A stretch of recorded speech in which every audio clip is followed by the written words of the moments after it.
కనుక ఈ ఆరోగ్యము శాశ్వతము కాదు, ఈ ధనము ధాన్యము ఈ బలగము బంధువు శాశ్వతము కాదని దేవుడు ఏనాటి నుంచో మరి చెబుతూ వస్తున్నాడు.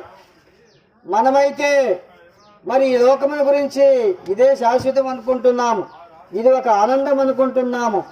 ఇక్కడే మరి గొప్ప ధనధాన్యములను మేడమిద్దెలను ఐశ్వర్యమును కలిగి ఉంటే ఇది ఒక గొప్ప అనుకుంటున్నాం.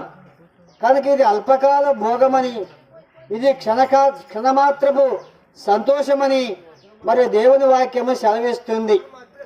అందుకే మరి ఒక శాశ్వతమైన దేవుని రాజ్యం ఉంది.